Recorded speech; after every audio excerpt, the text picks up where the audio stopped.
Good evening, everyone. Well, good evening, myself. Like I always do, 9 o'clock on the dot. So I'll just sit here by the fire. I decided to sit by the fire and melt. I thought it was a good idea to read a story by the fire, as us Irish love to tell a story. If you come on, if you want to say hi, it'd be really, really good to know who's on. I can see two eyes, but I don't know who they are. So, how are we all doing? I'll have a bit of a chat and then I'll get stuck in. I'm absolutely sweltered. This fire was on earlier on today, and I thought it'd be nice just to sit by the fire and read a story from my book, from my storybook. So, imagine it's, hi Sarah, hi, my sister Sarah's on, hi Cece. I thought, hi Sarah Tolpatsaya, I thought it would be great just to tell another story. I started this in September to tell stories live, and I really enjoy it. And tonight I thought I'd do something different. If you come on, just say hi if you want. Something different. And the fire was on today. So I thought I'd tell a story by the fire. Why not? It's not what you do. So I didn't think that then I would be absolutely, hi Lynn, how you doing? Hi Martina, how you doing? Good to see you. I thought it'd be a great idea. I'm absolutely roasted. But anyway, so I know some of you, hey Holly, how you doing? You're excited for my story. Well, I hope you enjoy it. I do, really do. So I know some of you are new to this, so I'm going to do a very, very quick brief as to what this is all about. So I storytell. I kept journals, real life journals. People often ask, and this is my journal. It's real writing, and I kept these when I worked internationally as humanitarian. And I worked across 2 different continents, Asia and Africa. I worked in other continents as well, but as a humanitarian I worked in these 2 continents. And what I've started to do is I've started to type them up, because then I publish my stories. I believe it's a story to be told. It's a positive story, and every story I tell is with a purpose. And I know some of you have heard this before, but let me go through it very, very quickly. Hi Nana, how you doing? Is to talk. T is to think of others.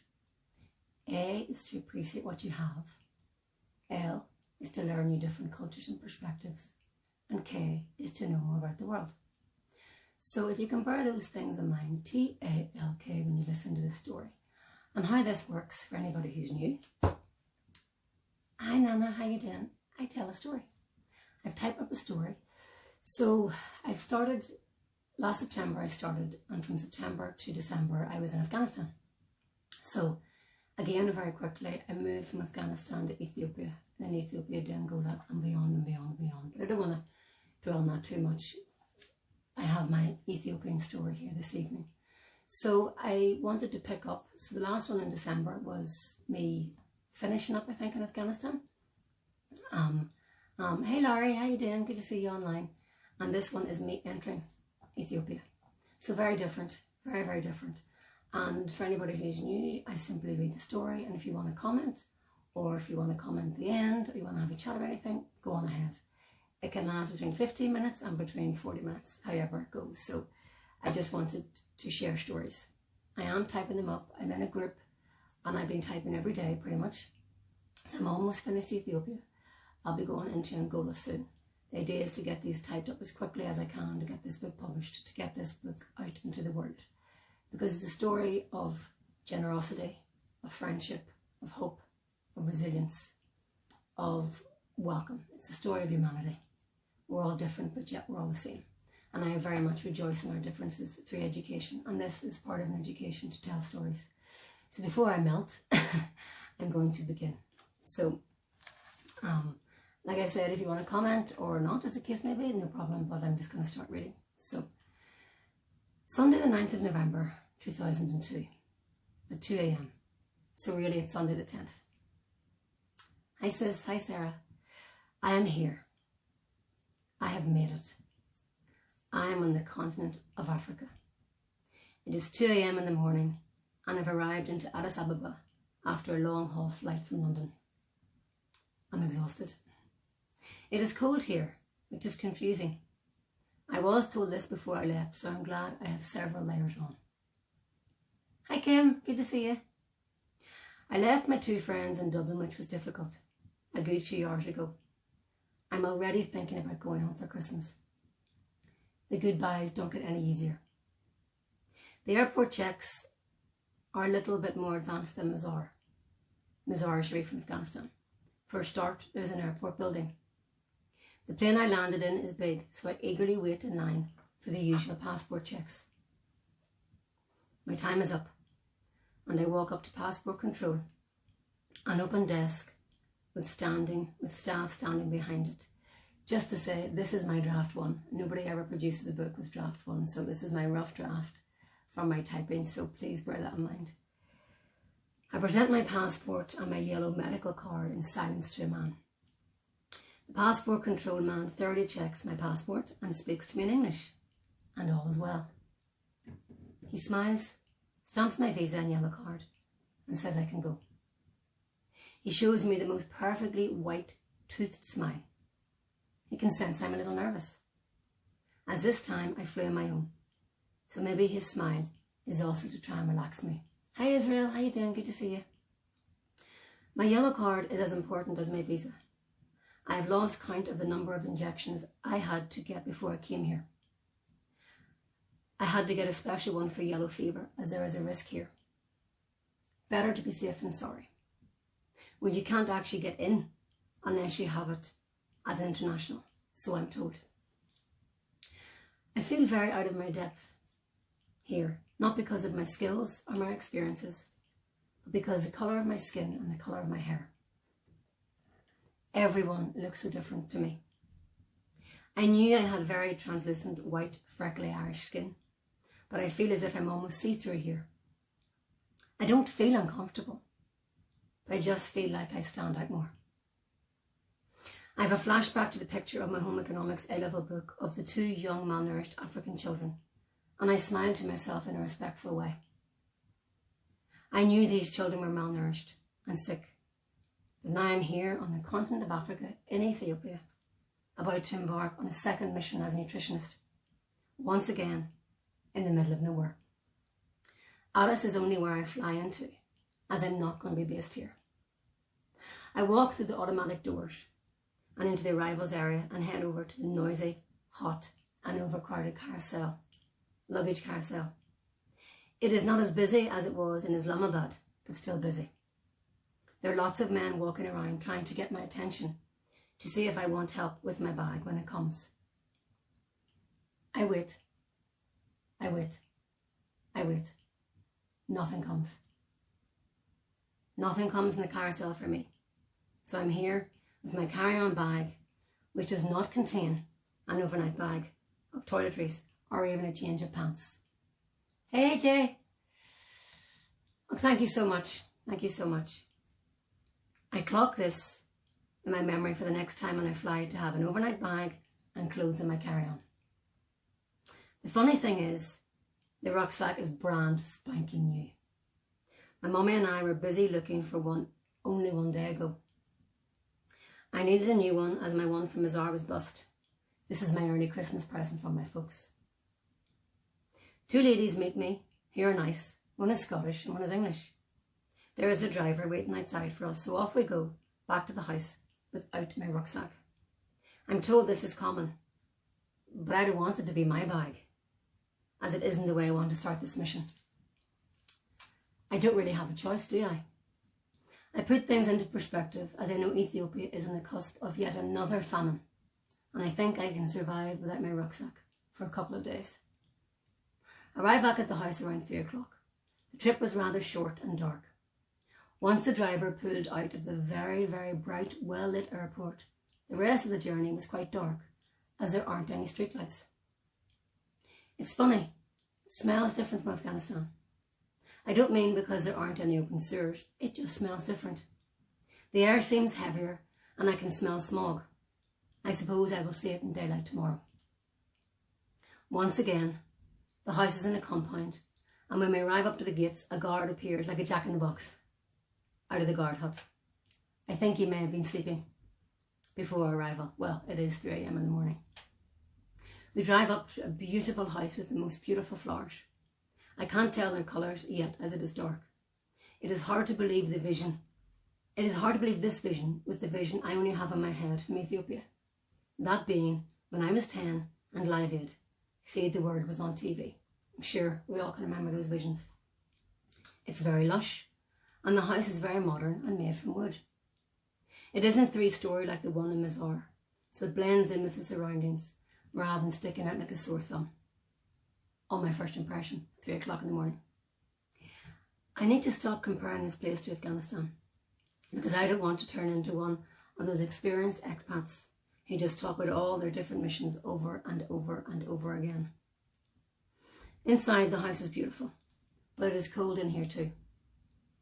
The house doesn't seem to have any central heating, and I suppose it is the middle of the night. I'm sweating this far. I'm shown to my room, which is outside behind the house, as all the rooms in the house are full.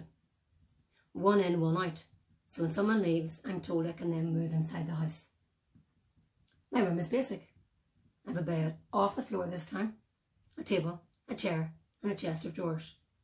But I have no clothes and no toothpaste or toothbrush. And if you remember, my mantra from my mother in my last lives is, before you go to bed, and Sarah, you can vouch for this, always clean your teeth and wash your face. I couldn't do it this time. I unpack some stuff and then go and call home inside the house. It is like the phone from the home, the square box with the numbers in the circle which you spin around to dial, the old style phones. They tell me to take my time. They know, and I know. I will cry. Maybe that is why the phone is in the furthest room away from the living room. I talk briefly, once I'm able to get my words out to my parents, as I am tired. It has been a long day travelling, and all is fine until I say goodbye. Face and fangs, yes, Cece. When I was younger, I wasn't that emotional, but now I'm so far away and I have moved away somewhere to live for a while. I'm upset. Normal, I suppose. I will manage. I will be okay.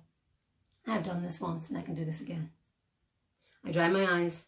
I catch my breath. I say goodbye, put the phone down very quickly and walk away. I sit in the phone room for a while to calm myself down and rub my eyes so no one knows I've been crying, which is silly because it's obvious. I have been. I quickly excuse myself, say goodnight, borrow some toothpaste to clean my teeth with my finger and splash my face in the bathroom inside. The bathroom is a shock. Small and compact but clean. It is more like a wet box room. As I walk in, the sink is to the right in front of me. I look to my left and there is a toilet beside the small window with the shower right above the toilet. This is going to be interesting when I take a shower tomorrow to see where the water goes. I reckon the shower must be the same as in Afghanistan, with the water tank on the roof, with the water coming through the shower head. It certainly isn't an electric shower. Say goodnight to my new colleagues and head out the back door into the dark, as there is no outside light. Now I know why I was advised to bring a head torch. I look up and see the amazing the amazing sky, and for a moment I get lost in this vision. As there are so few lights in the city, I feel as if once again I can almost touch the stars. Out of nowhere comes a guard, which scares the bejesus out of me, as I didn't see him until he is right beside me. Hi Tracy. We exchange a smile while I have my hand on my heart to calm me down. I actually was very frightened because he just appeared from nowhere and I couldn't see him until he was right beside me. I go into my bedroom, my outbuilding as I called it, close and lock the door. This is new, a lock on my door, but I don't question it as I just lock it and settle down and listen to some new music on my CD player. A gift I got before I left. Imagine CD players. Finlay Quay calms me down and relaxes me. I drift off to sleep around 4 o'clock. I really need a good sleep. Day 1 is over and I survived. I'm looking forward to this new continent. Culture, customs, people, food, music, everything new. Good night. That's it. So that is my first day entering Ethiopia. So yeah, that's my story. I hope you enjoyed it. Just a little flavour as to what it was like for me. What I'm doing is, this is my story. These are my experiences. These are my visions and memories from what I experienced. As I said, it's in my different journals that I got, and now it's a case of typing them up and sharing them with the world. The humanitarian sector is different throughout the world, and I know there are different ideas of what we do, and I suppose what I want to do with this book is, thank you, Kim, what I want to do with this book is, life goes on. Life goes on in a war-torn country. Life goes on in a drought country. Life goes on post-earthquake. Life goes on, life goes on. And the people that I came across and worked with and lived with and loved and ate with and sometimes slept in the same room with are the most resilient, inspiring, welcoming people ever. I mean, going in, and as described further in my chapter, Ethiopia, my chapters will be different. So Afghanistan, well, I was speaking to my parents a couple of days ago, and my dad said, what about where I'm from? So I suppose Ireland, Belfast, Ireland will be one. Afghanistan, Ethiopia, Angola, Kuwait, Iraq, Jordan, South Sudan, Niger, and DR Congo, and then the end. So within the chapter of Ethiopia, you will experience and read what it was like going to the field. I talked about it in detail in Afghanistan, and it's very different in Africa, on the continent of Africa, I should say. Sorry, it was very different in Ethiopia. The houses were different. What people wore were different. How children were fed were different. It's all different, all different. Times I had to leave the villages because I really frightened children. Really frightened children. My hair was an awful lot redder back in the day, and I really frightened some people because I lived so different. And where I lived in West Toragay, I was at a time the only white woman in the village, and that was scary for some people, and for others it wasn't. So that's one thing that I experienced, and I'd always wanted to go. I mean, I've shown the picture of the two children in Ethiopia. I always wanted to go there, and here I am, just entering into Ethiopia. So if anybody has any questions or any comments or wants to know more, please ask. Otherwise, it's story's over. Folks, it's one daily entry. I wanted to do the entry one, and probably the next one will be the end of, well, what I've agreed is at the end. It's so interesting to hear about all your aspects. Thank you, Holly. Thank you, Holly. Holly's in Canada. Holly, you've been such a great supporter. It's wonderful. So I'm trying to depict the different scenarios in different countries. As I said, it's my draft one. Holly, you're nearly finished your book, and how many drafts did you have to do? So Holly's about to publish her book, and when she does, I will publicise it widely. Holly's a great friend and a great supporter. Hi, Karima. How are you? You're welcome. Welcome. The story's over. You can catch it up. So it's just these different experiences. So what it was like going to the villages in Ethiopia to do a survey. The theory is the same, the practice is the same, but how I was looked upon is different. And I was called once Hawaja, and what I was told that translates, Bonsoir Karima, how that translates is white man. Where I was, many drafts for sure, yes Holly, but what I've been advised is just get it down, just type it, just do it, and that's what I'm doing. So the white Hawaja is actually white man. There was no translation for white woman, so that's, I'm sweltered this far, I won't be doing this again. That's how different things were. So it's a case of just portraying what I experienced from my perspective and the different things that I experienced. I told a story, really interesting to hear about Ethiopia, as I fostered a young, as I fostered a young person from there. Oh, did you, Kim? How fantastic. Hi, Robert. How's it going? The story's over, I'm afraid, but you can catch it up. Thank you for retelling your experience and identifying with people with kindness rather than the cold, one-sided media spin. Absolutely, Laurie. I mean, I was there to do my job, but I was there for humanity. I always say this, human to human. We're all people, regardless of what we look like, what we sound like, how we dress, who we worship, what we wear. We're all people. And this is why I rejoice in our differences through education.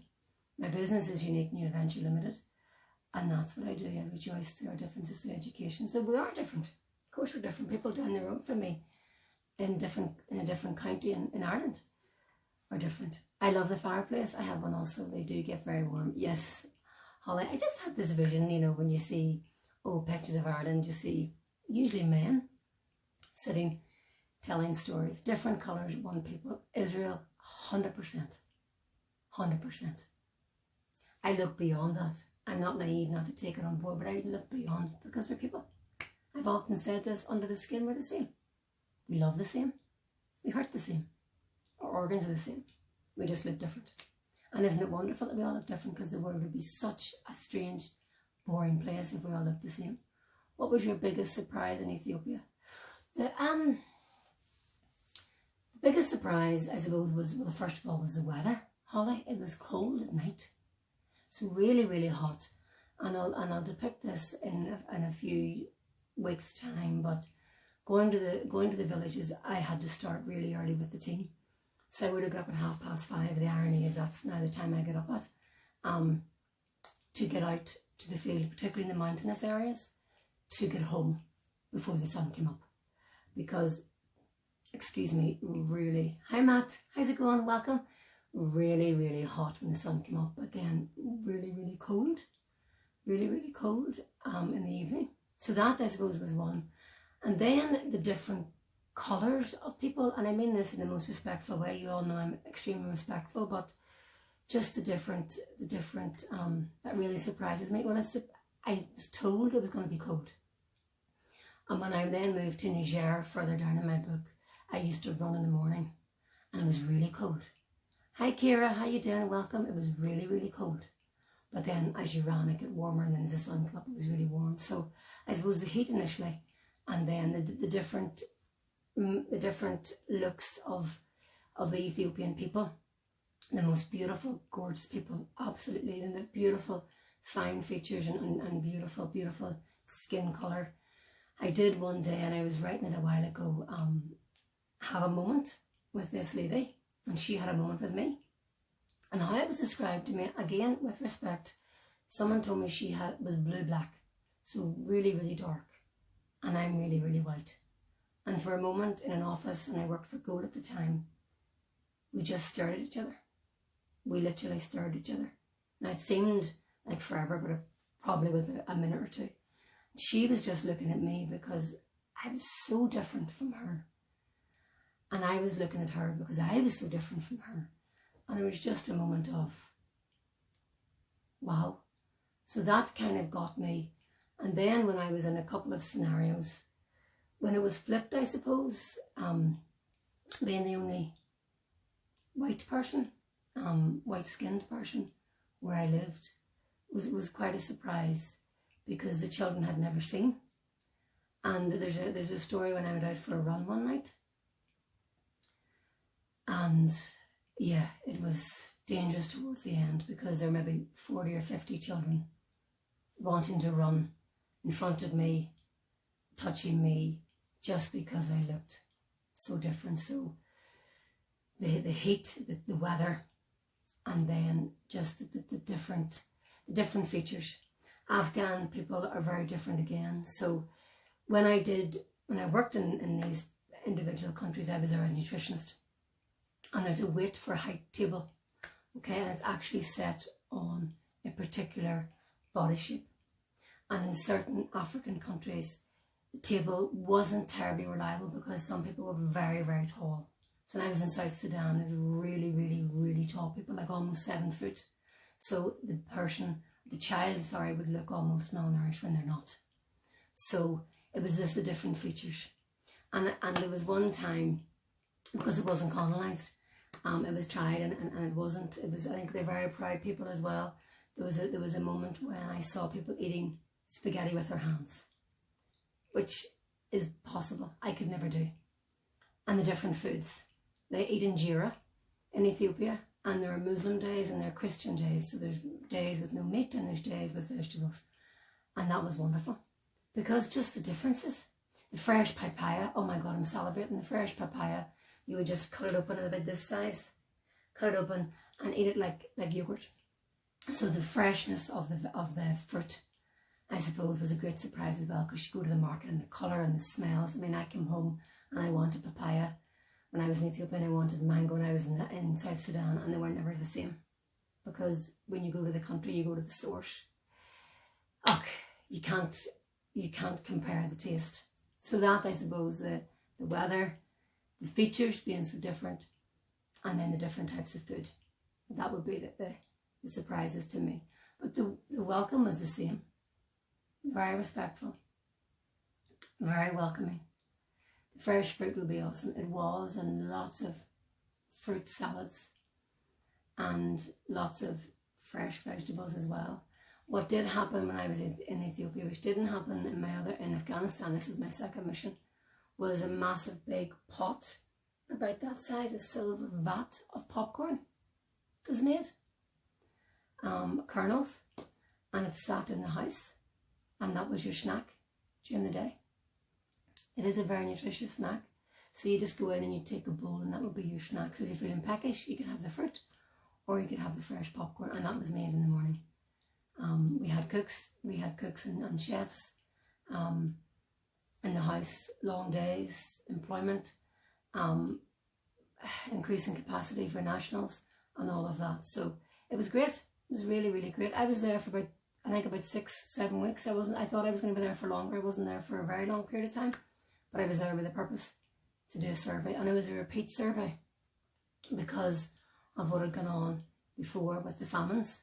This was a renewed survey, so the surveys would be done every 6 months, just to keep on top of the malnutrition rates, as you can imagine. But it was really weird and eerie and a little bit scary going through some of the landscape, and you're seeing barren land. You're seeing trees that are like twigs, and you're seeing carcasses lying there, having died from not having food or shelter.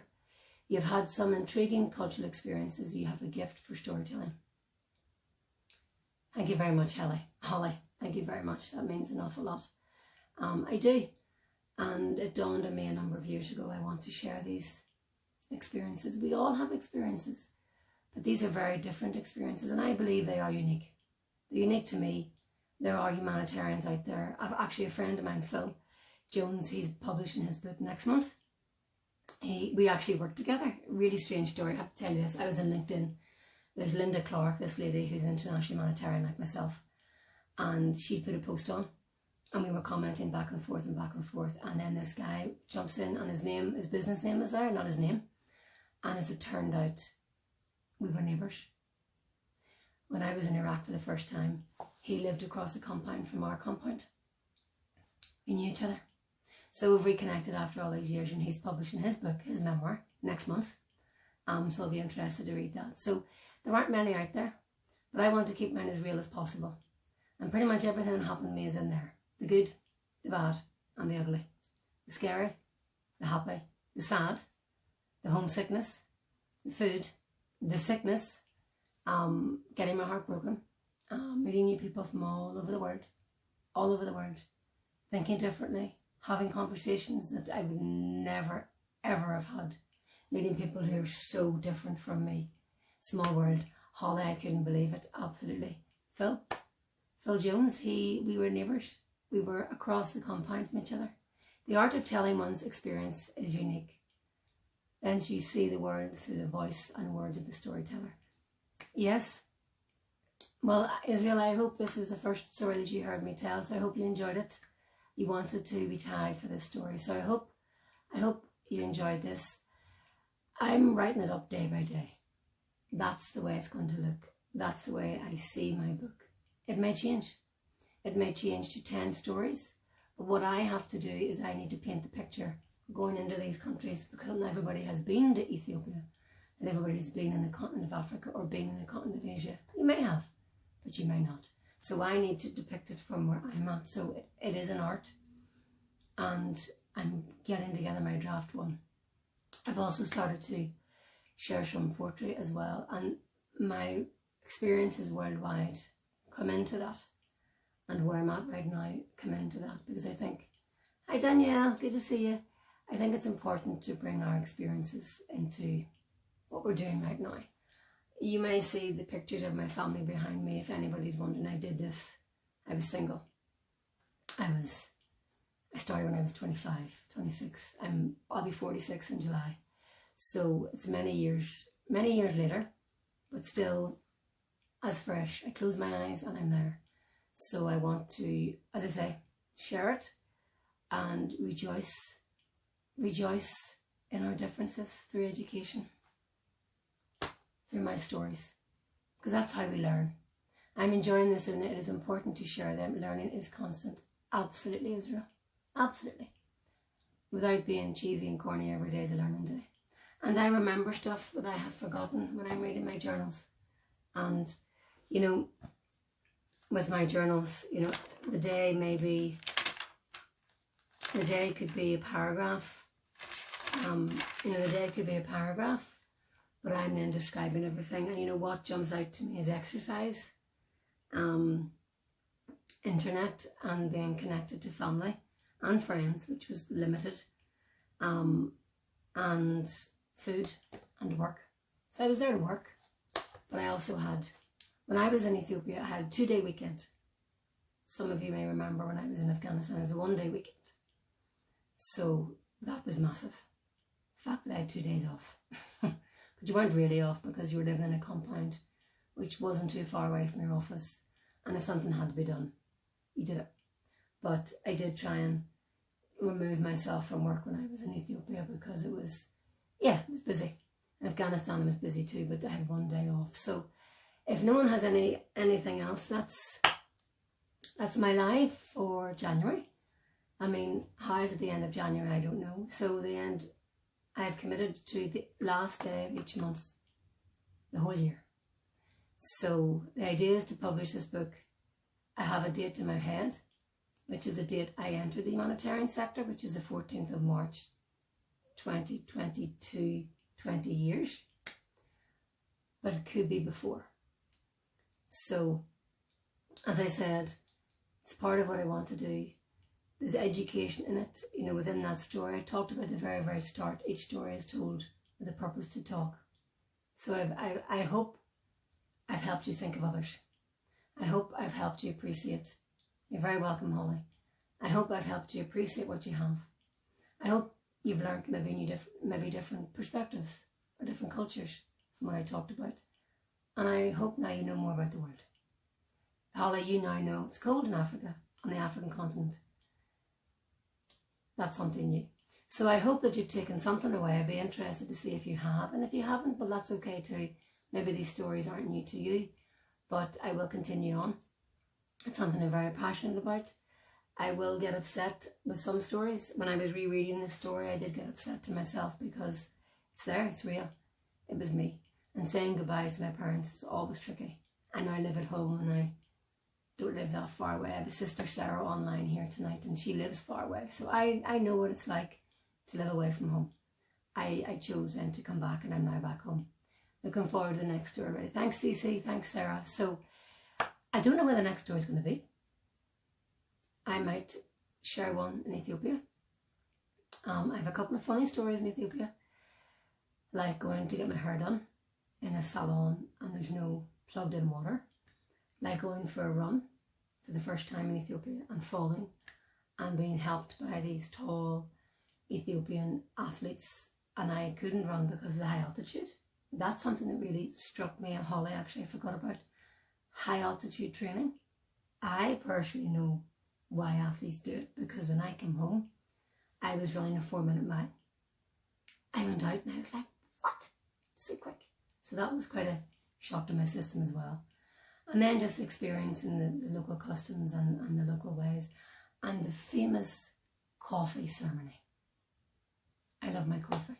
I'm not going to say too much, but there's a traditional Ethiopian coffee ceremony, which goes back hundreds and thousands of years, and there's significance in every single thing that's within it. And it was done for me before I left. So yeah, there's lots, and I find it hard sometimes because there's so much, but I want to throw everything in and then see what sticks with regards to the editing and the publishing. But I want to portray these countries not as what is portrayed in the media, not as the famine country, not as the war country, not as the teas, not as Sudan, but as a country full of people who are wonderful, welcoming, respectful of me, and of course me always respecting them. These are not my countries. I'm a proud Irish woman, and when I went in, I respected the way. Whether I agreed or not, or indifferent, I respected the way.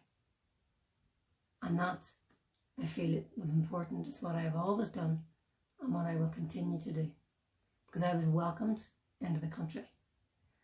My passport was stamped and I was let in the country, and I worked in the country, and I worked myself out of a job. I left my skills and I moved on, as you do as a humanitarian. I know people who've stayed in the field and stayed in the system for very, very long.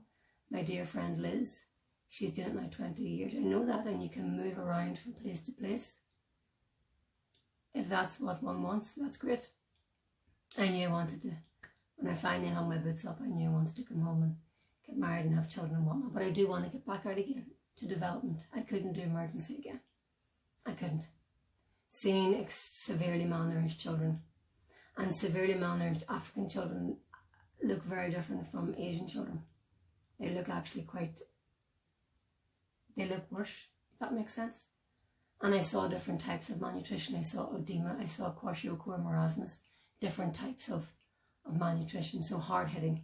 But to leave this on a plus, let me know what you learnt, if you want. Let me know if you enjoyed it. And like I said, in a month's time, I don't know where I'm going to be. But I think I'll do one more in Ethiopia, and then I'll move on to Angola. I'll do 1 or 2 in Angola, and then I enter Iraq. And I enter into Iraq not knowing what it was like, because I was pulled out of Angola to go to Iraq. I had a day at home, and I went in with no TV in Angola. There was only radio, and I had seen no graphics of what was going on with the war in Iraq. So that's going to be a tricky thing to type up, because it's emotional, and it still is emotional. It's all emotional. I'm human, as are people I work with, as are you guys. So thank you. I know it's Sunday evening, school, work tomorrow for me, for my boys, and work and housework. It continues. We're in lock-in. So thanks for listening. Thanks for coming on, folks, and I'll see you next month. Bye.